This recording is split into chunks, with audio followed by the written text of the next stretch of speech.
What's up, everybody? Welcome to this week's show.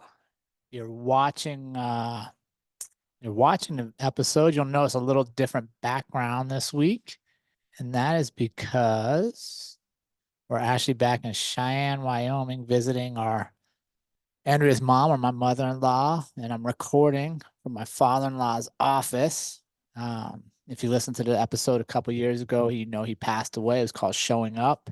And that was one of the lessons he taught us in life is just keep showing up, man. Show up for people, show up for what you're supposed to be doing. And you never know the impact you're going to make or the legacy you'll leave. So it's going to be kind of quite an honor for me for the next, I think, 3 or 4 episodes we'll be recording from here. So if you look at this background, you're like, that doesn't look like the Airstream. You are absolutely right. We are conveniently located in a house right now with all the modern conveniences sometimes take for granted. But don't worry, we will be hitting the road again here soon and back in our Airstream studio. So I want to thank all of you for being part of this community and continuing to support us. I'm always blown away at the places I see around the country where listeners are coming in from, and the information we're sharing with each other, and the impact that our storytelling is having on their lives. And that's really our goal, is not to be the biggest podcast in the world, but to be the most impactful, the one that when people listen to, they find value and meaning and thoughts. They look back and go, wait, does this apply to me? Can I use this in my life? How can I take these stories and make myself better, or make people around me better in the process? So I want to thank all of you for being part of the community for over 5 years now, and for just believing in us and giving us that place to show up each and every week in your life. So thank you so much. It's a humble place I hold in your life, and I'm so thankful for it. So this week I want to talk to you and share with you a story from a guest whose story is a testament to the power of embracing the unexpected turns of life. He's a former FBI special agent turned author and student of psychology. He's captured the attention of readers around the world with his groundbreaking book, The Opposite is True, where he challenges us to look at our imperfections not as obstacles, but as the very qualities that lead us to greatness. With a career that spanned the intensity of law enforcement to the introspection of writing, he brings a unique perspective on how adversity can shape our purpose. His insights into counterintuitive psychology have not only transformed his own life, but also promised to inspire change in all who listen. Welcome to this week's show. I hope you enjoyed the interview with our special guest, Efren Delgado. Efren, my newest friend, good morning and welcome to the On Purpose podcast. How are you today? Good, Jerrod. I'm glad we could make it happen. Oh, I love it. A little time zone hang up, man. That's good Yeah. stuff.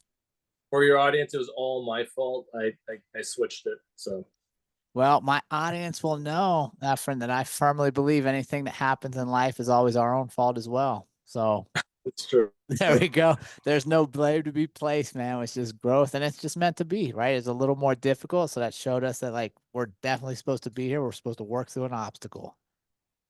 Yeah, and even if it's technically or officially not your fault, you should just make it your fault so you could accept 120% responsibility. Life would be better.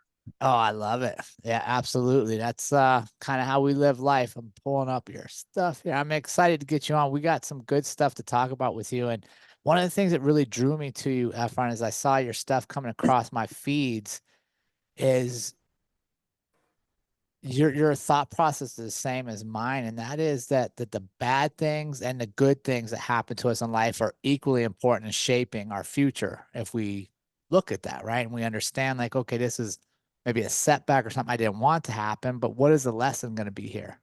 How do I make this work for me instead of against me?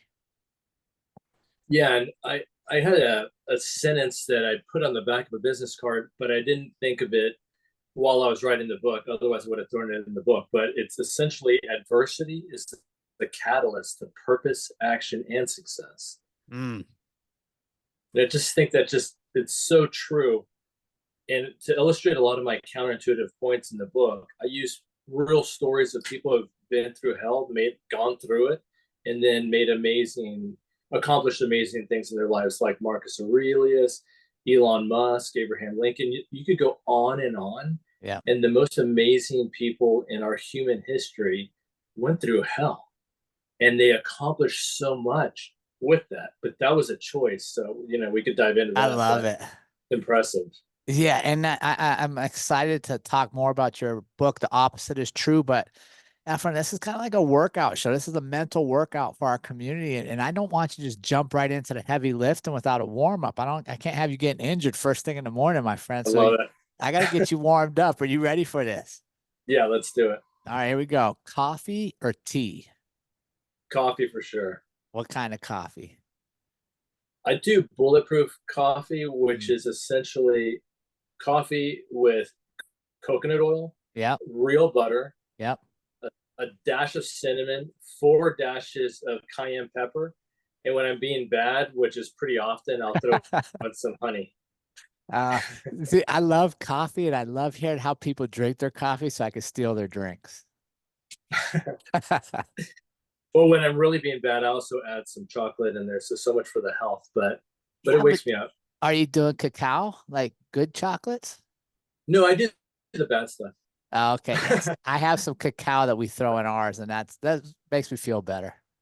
That's actually smart. I do honestly dark chocolate, which is healthier, Yeah. and I don't do it that often. And I switched from regular sugar when I was going to be bad with sweetness to honey after reading what is it, The Terminal List by Yep. Jack Carr, Yep. because the main character uses honey in his coffee, and I'm like, that makes so much sense. And it's honey's healthy. It's sugar, but it's healthy. It's natural. Yeah. So I started doing that, and it's fantastic. Awesome. All right. Favorite combined meal, brunch or dinner? That's a great question. Wow, this is a good question. Probably brunch, to be honest. Okay. When I was a Plus, kid, I wasn't a big fan of breakfast, and the older I get, the more I could eat breakfast for dinner now. okay. So I'd have to go with brunch. All right. Sunrises or sunset? Um, Sunsets. I'm naturally a night guy, but when I am out and about, like I like surfing, Okay. surfing first thing in the morning and watching the sunrise. Mm. I've been writing, so I haven't had this experience in a while, but it's the greatest feeling. But more often, it's the sunsets, and I stop and admire those. Nice. Where's your mind take you when you stop and look at a sunset? Just I really believe in the practice of self reflection. Hmm. So whatever's going on in your life, it's easy to get distracted and tunnel vision about it. So I think the best way to gain perspective is mentally and physically distance. Mm. So if you think of like the ISIS, the International Space Station, Yep. and how they look out of that window, it looks like out of the Death Star, but you could see Earth that way. Yeah. It suddenly puts everything in perspective when you could see our planet, our home, from a distance. So the same is true with anything in life. So when I have that downtime and I think about the things I'm focused on, for the week or for the month, and I try to take a step back and reflect on what the priorities are, the long term goals, which are more important than the short term goals. Mm. Yeah, I love it. Yeah, those sunrises and sunsets are just a great time to do that reflection work, right? And to Yeah, it's just humbling, yeah, it just shows you how small you really are. right? And that's healthy. Yeah, I think so, man. Sometimes our egos just make us think we're the most important thing that's ever been on earth. And man, we're here for such a small time. We're so insignificant, honestly, to the overall picture of Earth. For sure. And what's ironic about all of that, and that's why the book's counterintuitive, but being humbled is the only path to wisdom. And when we think of ourselves as small, it sucks initially because you realize you're small, but that's when wisdom is allowed to flood in. Yeah, don't you? What do you think about this, Efron? I think that when you realize you're small, yeah, I agree. It sucks at first when you're like, man, I really am not as important as I thought I was. And so you balance that ego piece, but then it's almost Yep. freeing. It's freeing to me because I don't have to be perfect. Like I don't have to like the weight of the world's actually not on my shoulders, even though I might want to think it is. Yep. yeah, it's almost a freedom, right? To realize like, hey, I can make mistakes. I can live this life because I'm not as important as I thought I was. That's the wisdom. That freeing part is you having an epiphany of what really matters. Mm, Um, yeah, I well, one attribute, a good example, one attribute of success is you have to fail a million times before you succeed. So the prerequisite to success is failure. yep. But we're kind of trained in working class and middle class families. Never fail. Don't you dare get a C. Don't you get an F. Okay, well, I'm just going to give up and never risk. But living Mm. is risk. Otherwise, you're just existing. So I tell people in your audience, embrace failure, embrace being humble, because on the other side of it is wisdom and success, Mm. fulfillment, all of that. I love it. All right, book or audio book? You like a physical book or you like to listen to a book?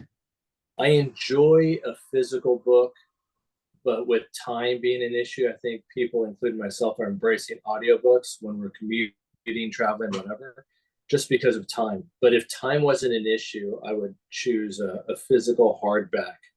Mm. What's the current hardback book you have at your disposal that you're reading? Well, lately I've been prioritizing a fiction book I'm writing. So whenever I have time Oh, to squeeze in, I've been writing that. So I'll do research with it. So I'm not reading one book right now. I'm doing okay. some basic research, but mostly writing these days. Oh, I love it.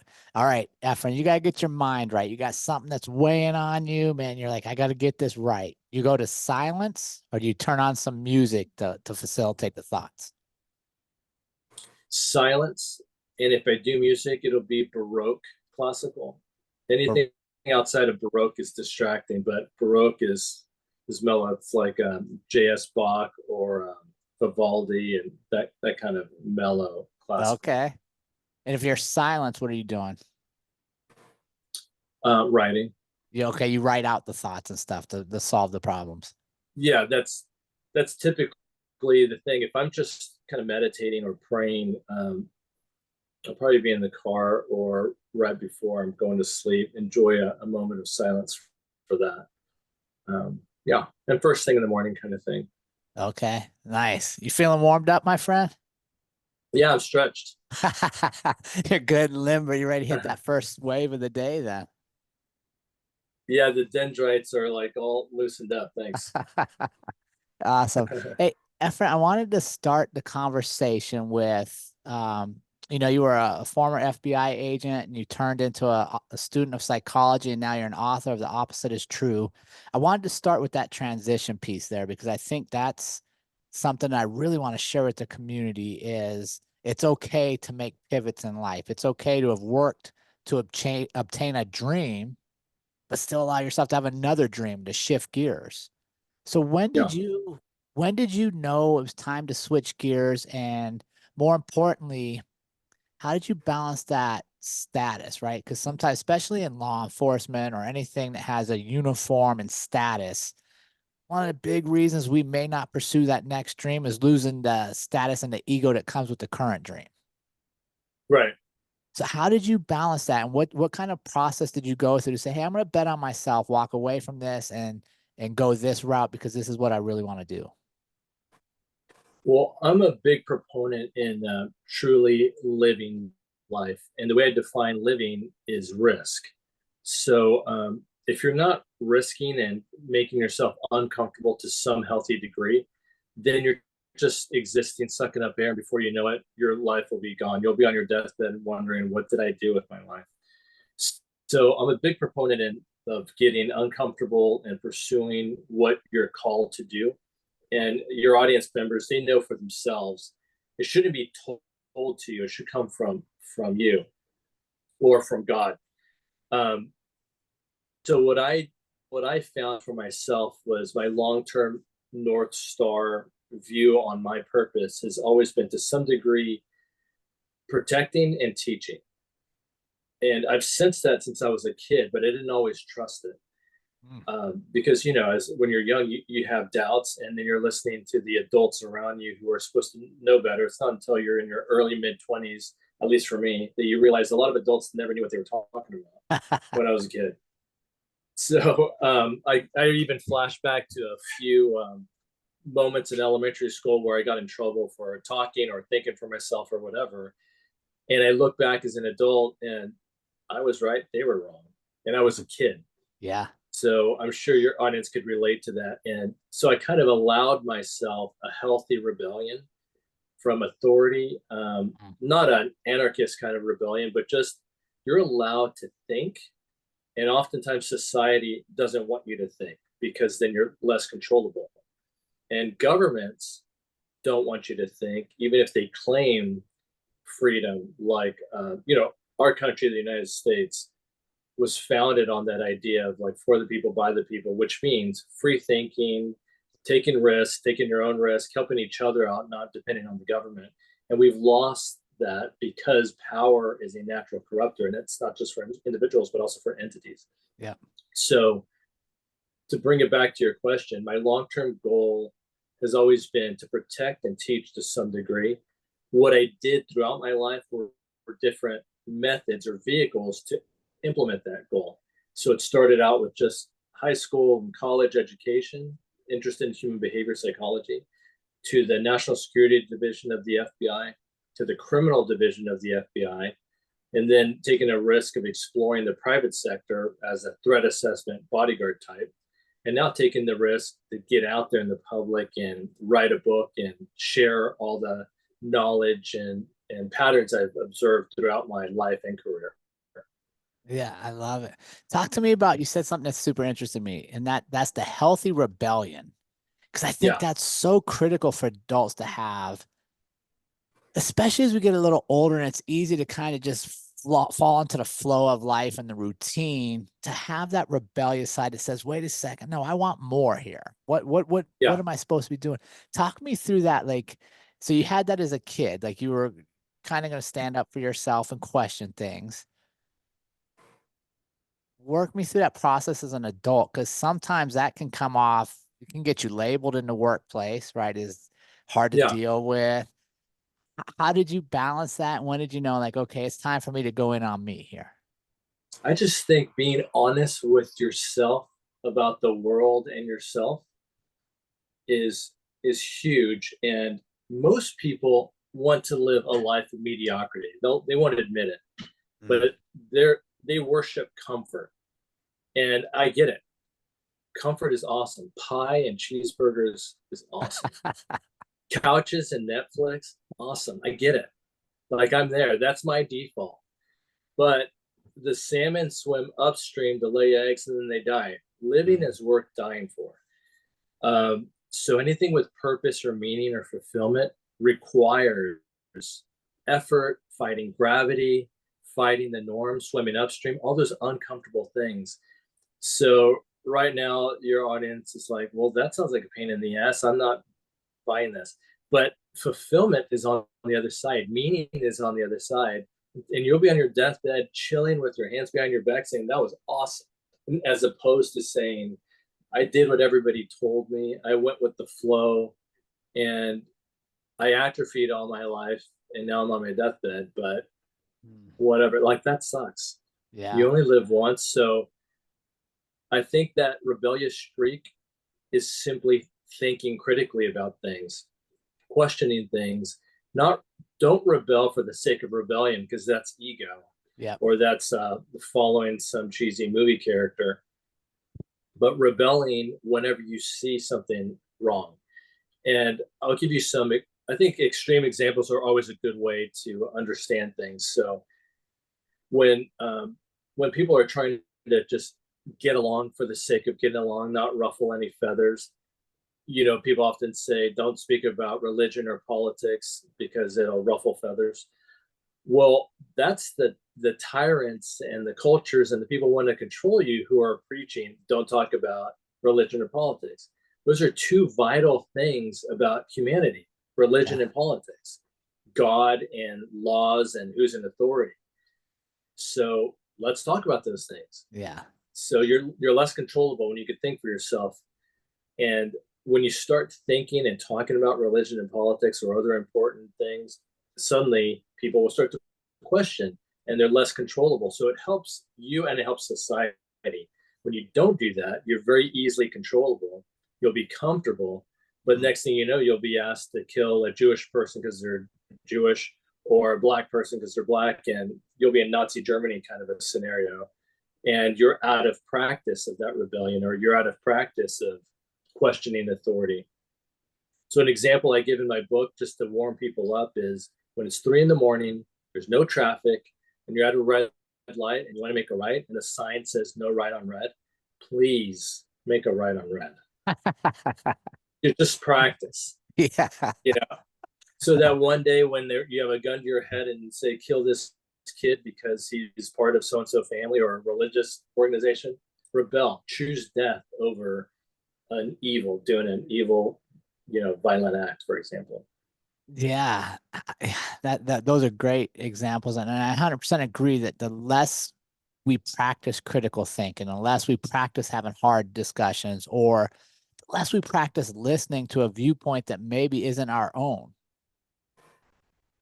Yeah, we lose skills. And I think that's one of the things you can see in our society today is we just don't know how to sit down and talk to somebody and agree to disagree, or say, hey, you know what, here's what I thought. Tell me why you believe what you believe, and be open to actually learning from one another in a conversation instead of just defending our position all the time. yeah, that brings up another good point. When people double down on comfort, they're really susceptible to being manipulated. And groupthink is extremely comfortable. When the group thinks a certain way, even if they're wrong, they're arm in arm, in denial with each other and making each other feel good. But it's like a cesspool. Like one example would be like the KKK, just this violent hate group. But I break that down a little bit in the book. But that hate is taught, and it's also like a scapegoat for self-hatred. And a lot of these groups that we see on modern television and news, they're just in this rancid denial with each other, blaming things that have nothing to do with the problems in our world, just so that they feel good with themselves.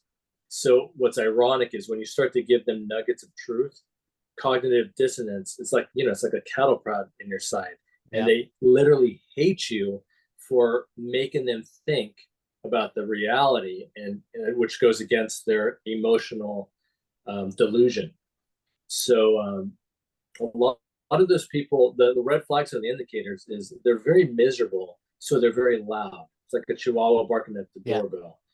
The denial is so important to them that they're loud and they're shouting on rooftops all this chaos, blue hair and all just the chaos, and they're hiding, they're peacocking so that you don't notice all their frailty and fear that they have buried inside. So they're pretty much like drug addicts with the groupthink and the dopamine of belonging, but they don't understand that the truth is against them, and that's the cognitive dissonance. So they literally attack truth. Plato said truth, people, what is it? No one is hated more than he who speaks the truth. And I love that. It's because of comfort versus reality. What about this, Efren? What about that there can be more than one truth to the same situation, right? Like, so you and I experience the same exact situation, but we're naturally going to perceive it a little differently. We're going to take the input in. It's going to be based off our experiences, our emotions at the time, our headspace. So that it could be one thing, but it could be two different versions of the truth, and neither of us are wrong. Right. Well, part of truth is context. Yeah. And so first of all, accepting that reality exists whether we like it or not, and it exists whether we perceive it or not. So reality is reality. Once we accept that fact, like I think people say, if a tree falls in a forest, does it make noise? And the question itself is so arrogant because the same molecules are colliding whether you're there or not. You don't have to perceive it for things to be happening in the world. Right. It's just an egocentric question, but it's a very revealing question about how humans think, how we all think. We think from our fishbowl. We're literally like a helmet. We have a fishbowl, but there's a whole ocean out there. It's really hard for us, myself included. This is a human thing, to look past our fishbowl, to crack it, to jump out of it. So perspective is the answer to your question. Everybody has different perspectives, but that's part of the reality. Knowing that everybody's experience is a little bit different doesn't change what the real reality is. It doesn't change that tree fell in the forest. It just changes our perspective. But accepting that other people have different perspectives is part of the truth, part of reality. Digesting it and analyzing it, you incorporate context, and you could have a conversation about, well, you were born here and I was born there, and you speak that and I speak this, but now let's come together to help each other understand our perceptions of what that reality is that we're still discovering.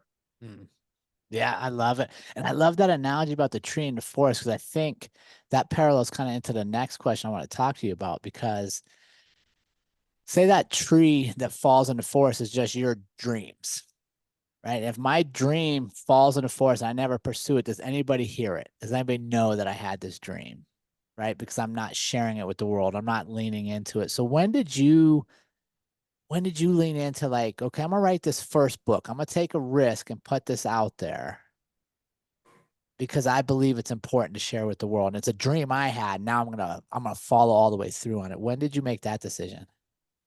Well, I think it's part of protecting people and teaching. Like my natural calling is protection, service, teaching. And when you decide to protect, you know, you've done police work, so you know you could be helping people, and those same people will spit in your face. So if it's about you, you're not going to accomplish anything, um, and you'll be disappointed. But if it's about other people, it doesn't matter if you get a thank you or if you're attacked, because you know what you're doing is serving others. And that's ironically the path to fulfillment, which a symptom of fulfillment is you stumble upon happiness. If you seek happiness, it'll be like chasing the wind. You're never going to find it because that's a selfish ambition. Right. Right now, all your audience is squirming in their chairs and thinking about that because we all want to be happy. But when you start to find meaning in life, like Viktor Frankl said, he was a psychoanalyst who was also a Holocaust survivor. Yep.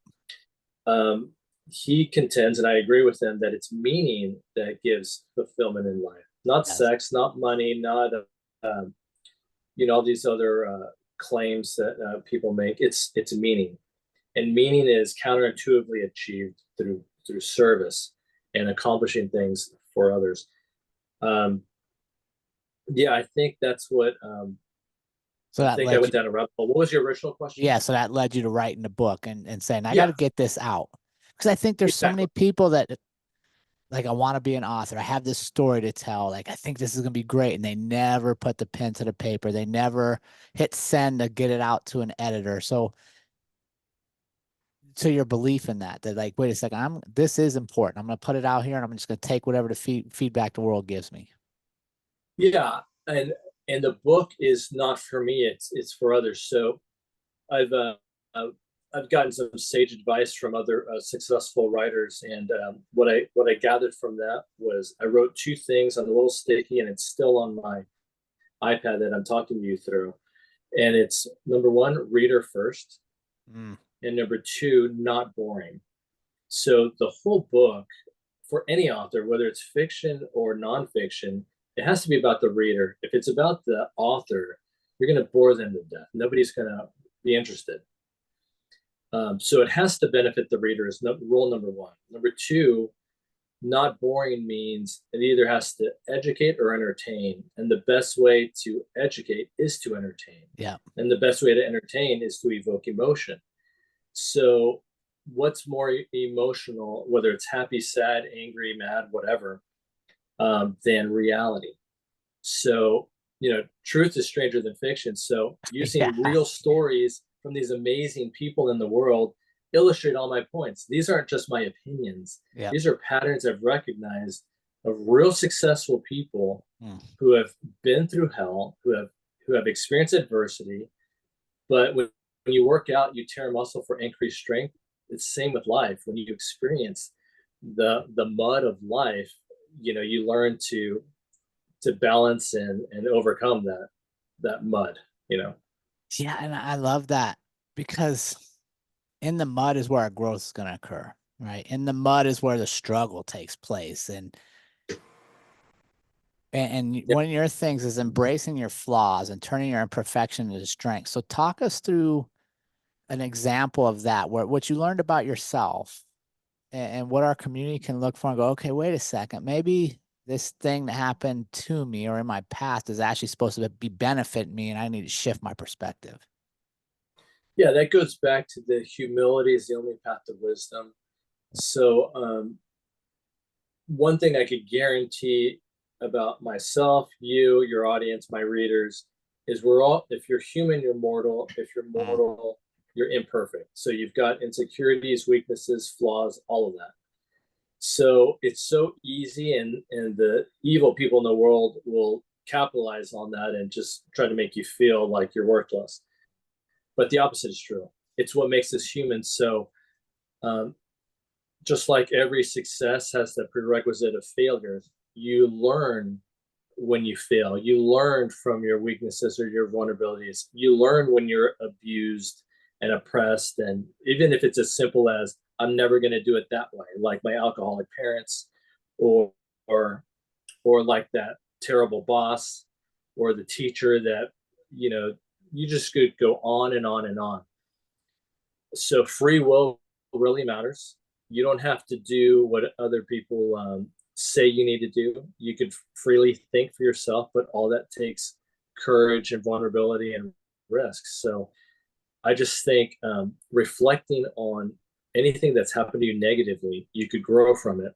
But whether you choose to give up and blame others, or whether you choose to grow and thrive, that is a choice. So it's a fork in the road. Every time you're humbled, it's a fork in the road. But I just really encourage people to grow from it, because that's where fulfillment is. It's easy to go back into your shell, but you're not living life that way. yeah. What about if you find yourself surrounded by people that think the same way, right? And that they're willing to sit around and commiserate with you about how bad the day was, how all the things that just happened that were out of our control and blah blah blah, right? Like that circle thing. Yeah, How do you get out of that? How do you, because like if you were rebellious, like you said, as a kid, you were thinking differently, but that's not normal, right? Most people are going to conform just to fly under the radar, get through whatever they're trying to get through. So if you yeah. find yourself being that salmon that's swimming upstream, but everybody else is going the other way, how do you work through remembering what you're doing is for you, and that there's a benefit to this? I just think always keep in mind what your North Star is, what your long-term life goal is, and chop those long-term goals and aspirations into small goals. So I think it was Abraham Lincoln who said, this was a time, I wrote about this. This was a time when slavery ended, and it was now Reconstruction. You're rebuilding the country. Yeah. And he was like, how the hell am I going to do this? We were just in civil war, still some people in the war. And how am I going to bring the country back together? And so what he decided was, I'm going to copy what the sailors do on the river, which is when it's really foggy and murky. What they do is they see as far as they can to the next point, and they only sail to that point. And then when they reach that point, they see as far as they can, and then they only sail to the next point. So he called it sailing point to point. Yeah. So it's essentially the serenity prayer: control what you can and let go of the rest, and have the wisdom to know the difference, kind of Right. thing.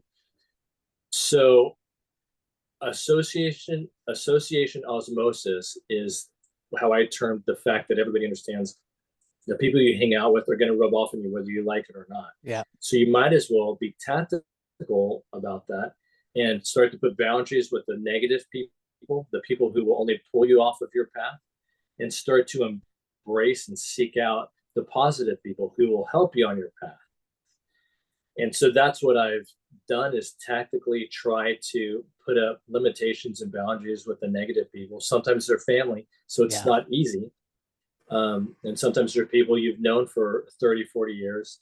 But the reality is, be honest with yourself about who's good for you and who's bad for you, and embrace the good and distance yourself from the bad, regardless of the negative fallback, because you have to focus on your long-term goal and how you'll get there, because that long-term goal is supposed to be selfless. Otherwise, you're chasing the wind again. It's all connected, but association osmosis is vital to accomplish those goals and to avoid the negativity. And you're trying to analyze what makes up your best wolf pack. And sometimes nobody will. So you have to be an eagle and fly alone. Choose whether you're going to use backup or you're going to rebel and do it on your own. And there's seasons for both. And your goals will vary. Sometimes you have to do things on your own. And sometimes the people in your corner are the wrong people for that specific project. Yeah. So right now, all the epiphanies that your audience is thinking about with their own lives, embrace that. Don't let go of that. Yeah. They're thinking of the people who are good and bad for them. And they don't have to fight those people that are bad for them. Just limit it, at least in your internal monologue at the very least.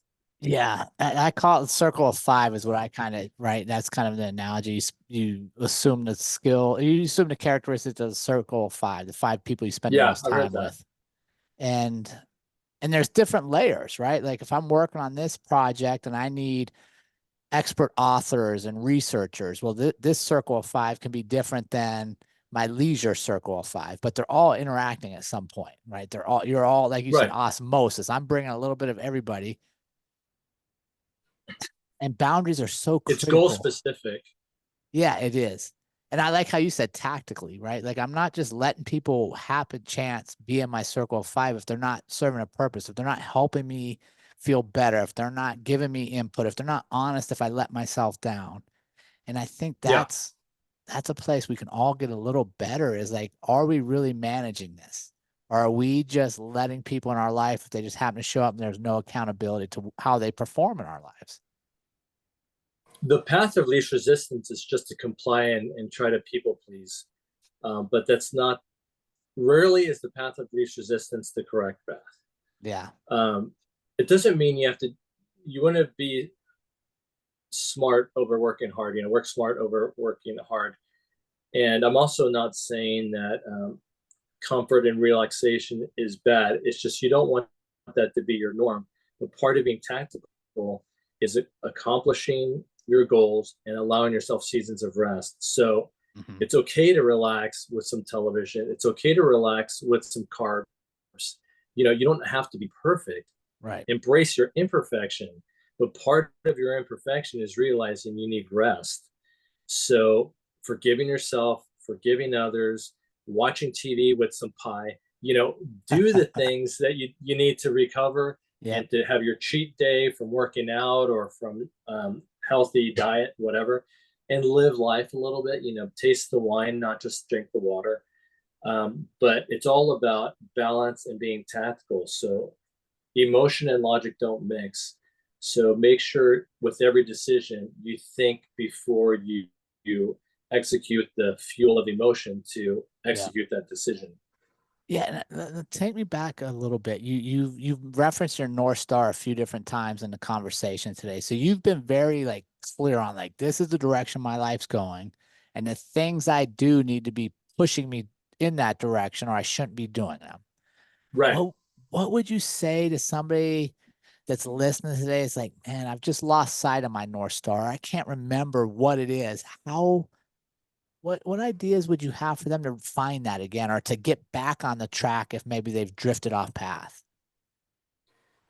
I think it's very important to be have grace for yourself and others. And I did an interview yesterday, and they asked me, "What's the best advice you've ever gotten?" And I think that works here.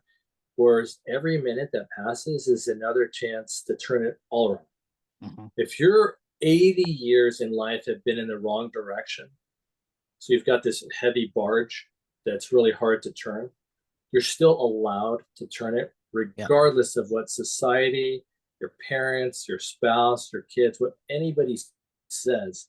You have your own life, free will. You could turn that barge 100% the other way, 180, even a moment before your death. you're allowed to do that. That's one of the most beautiful things about being a mortal, flawed human being, is you can change your mind. And you could choose today to live differently. And when you screw up next week, get back on track. You just hit the, when you're doing that night driving and you're dozing off, all you did was doze off. And then that shoulder made that loud, rubbing, uncomfortable noise up. You just slap yourself in the face and keep going. Yeah. Straighten the wheel, and go towards your North Star. And I think people have the most difficulty with that because of guilt and conscience. You don't have to reject guilt and conscience. Just use it as a tool to get you back on track. You don't have to punish yourself. You don't have to cut yourself. You don't have to flagellate yourself. Right. Just smile, force it, physically force a smile, and say, this is life, and go for it again. Yeah, that grace is a huge thing, right? Like, give yourself grace for the imperfections, the wrong turns you've made, the hiccups along the way. When you start giving yourself grace, you'll naturally probably give others grace, right? And yeah, and that's sophisticated empathy. I call it sophisticated empathy or advanced empathy because empathy itself is kind of like associated with being sympathetic. Yeah, but totally different. It's different. I'm telling people in the book to be deliberate about empathy so you can understand others. Mm-hmm. So the way to understand others is to first understand yourself and your own issues, the positive and the negative. Yeah. And then you could better put yourself in another person's shoes, good guy or bad guy. You could understand them better, because the villain in every story has a sob story in their background. That's what makes them a villain. Yeah. And the hero of every story has a sob story in their background. That's what makes them a hero. And what is the difference? Choice. One chose to screw the world, blame, F this, F that, the world's against me, I'm going to take it out, my revenge. And the protagonist takes the less easy path of service, humility, giving, grace, all that stuff. And that's what makes them the hero. It's the more difficult journey. So what does that tell you? Anybody who does the less difficult journey, the more difficult journey is going up grain. That's what makes them heroic. They're climbing the mountain. Yeah. The bad guy is trying to take everybody down with them. They're going to the school and shooting it up because the prom person said no to them. So those are the villains, regardless of their sob story. So it's choice. And chihuahuas bark at the doorbell out of weakness, not because they're brave and strong. That's what bullies, criminals, tyrants are. That's what villains are, weak. So your audience, the good guys, my reader, they're stronger than the bad guys. So I'm telling them to remember that. Next time they're attacked, bullied, kidnapped, whatever the degree of the evil that they face, you are stronger than them for the mere fact that you're not the bad guy. What are some practical steps you'd say to our community out here to apply the principles from the opposite is true in their daily lives?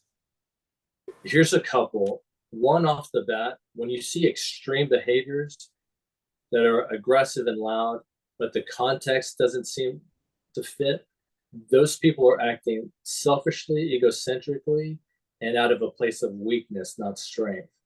So take it less personally and know you're stronger than they are. You could kind of predict who the good guys and bad guys who belong in your wolf pack are by seeing those behaviors.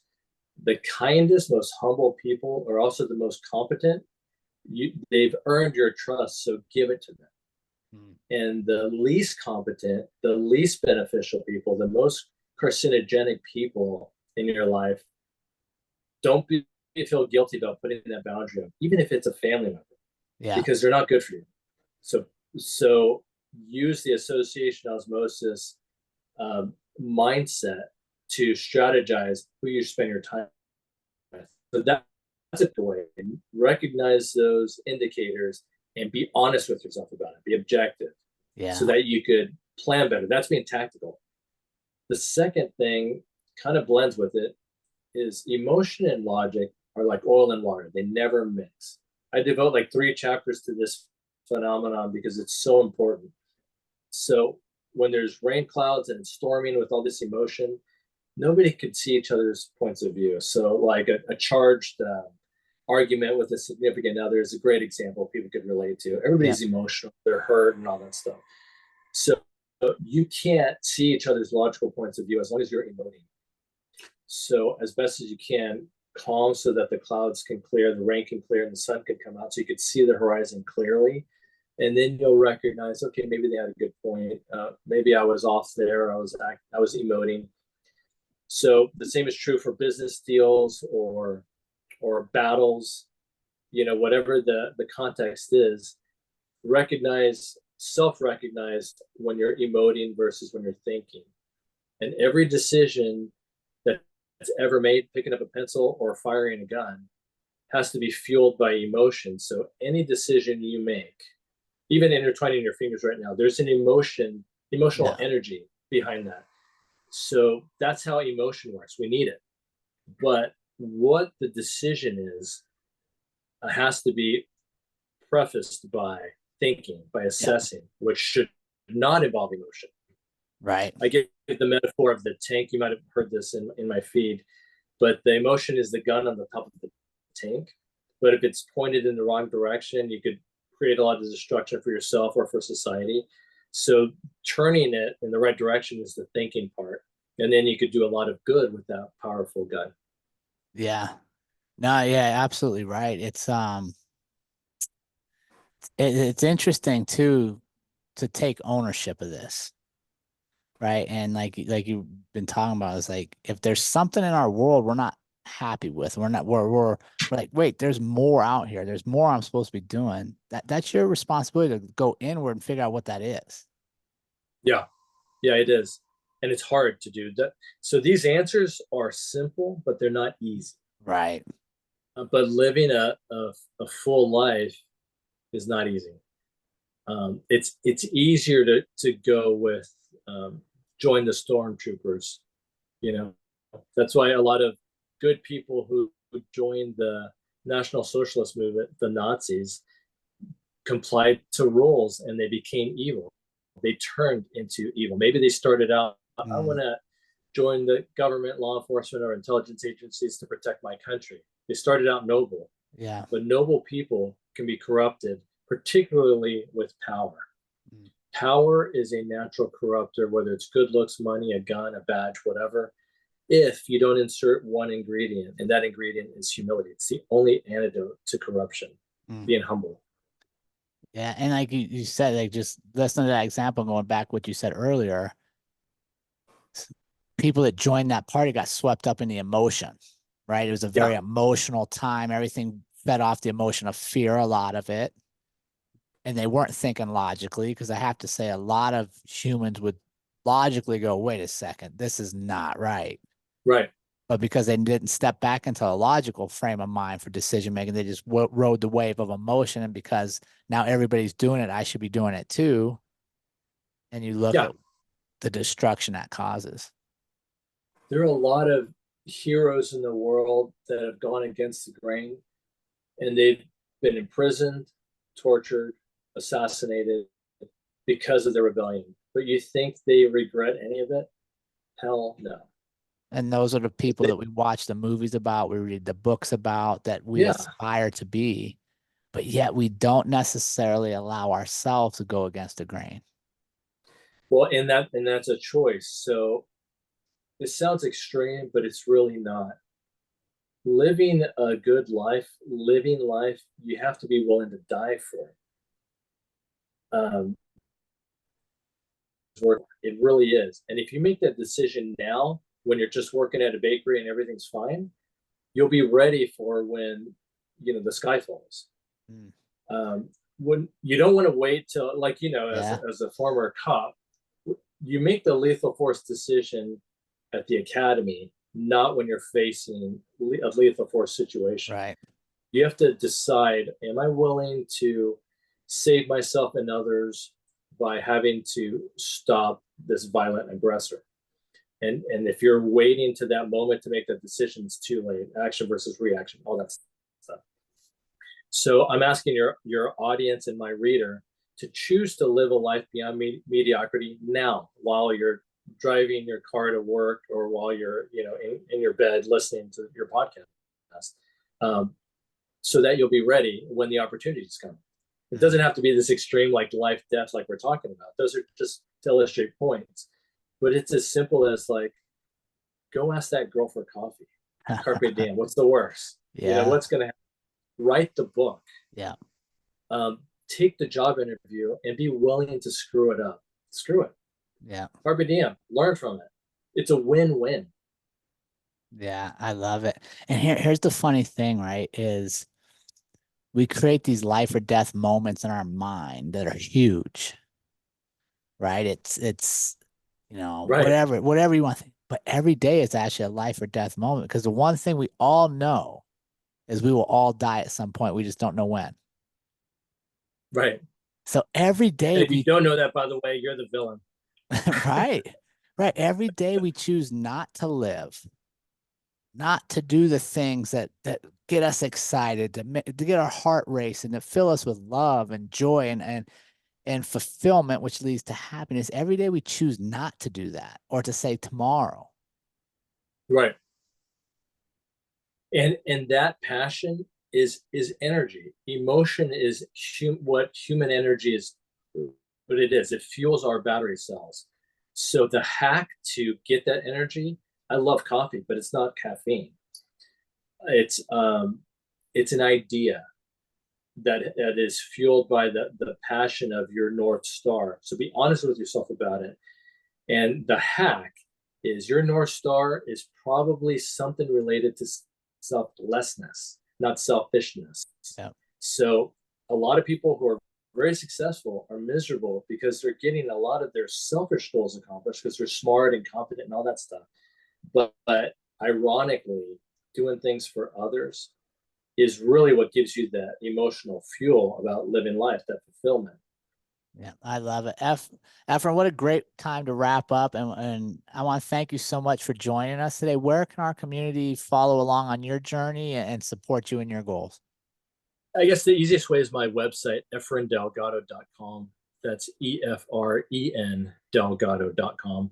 I've got links to the book, and I've got a lot about these concepts in the backgrounds and some links to podcasts. So I'll put yours on there too when it's done. So they could pretty much get all the links that they want from the website, efrendelgado.com. Awesome. Efren, thanks so much for joining us today. It's been an honor to share your story, my friend. Thanks, Jerrod. It was fun.